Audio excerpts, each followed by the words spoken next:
Pertama kali saya rasa amat bersyukur dapat menghadiri bengkel solat ni, di mana sebelum tu saya tidak mengetahui tahap kefahaman saya mengenai solat. Apabila saya menyertai bengkel ni, saya dapati yang saya banyak melakukan kesilapan dalam solat, cara mengambil wuduk dan semua peraturan-peraturan di dalam solat. Bengkel ni bukan saja untuk orang yang dah pandai solat, tapi sangat bersesuaian untuk orang yang tak pernah solat ataupun tak tahu macam mana nak solat. Sebab apa? Bengkel ni berikan praktikal secara lebih detail, ia sangat membantu dan tak perlu malu. Setelah menyertai ini, banyak jugalah benda yang kita kena perbaiki. Yang kita selalunya anggap benda tu tepat, betul, ada lagi yang kecil-kecil yang masih tidak sempurnakan kita punya solat. Akak rasa terharu yang terpanggil datang kemari. Penilaian ilmu yang kita dapat, orang kata biasa. Tetapi kita jangan mengatakan yang kita ni pandai-pandai semuanya. Ada kekilapan yang Allah aturkan datang ke sini mengorekkan apa-apa yang selama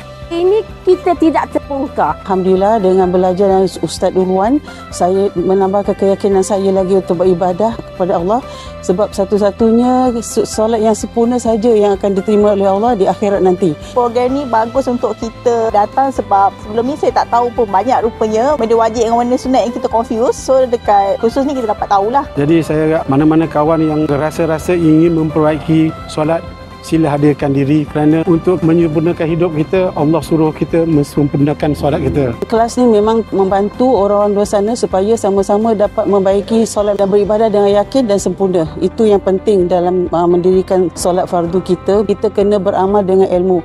Beramal tanpa ilmu sia-sia. Terima kasih kepada semua tim yang telah bersusah payah membentuk dalam perkara ini, dalam penyedarah ummah terutama di dalam kita untuk beribadah kepada Allah Subhanahu Wa Taala.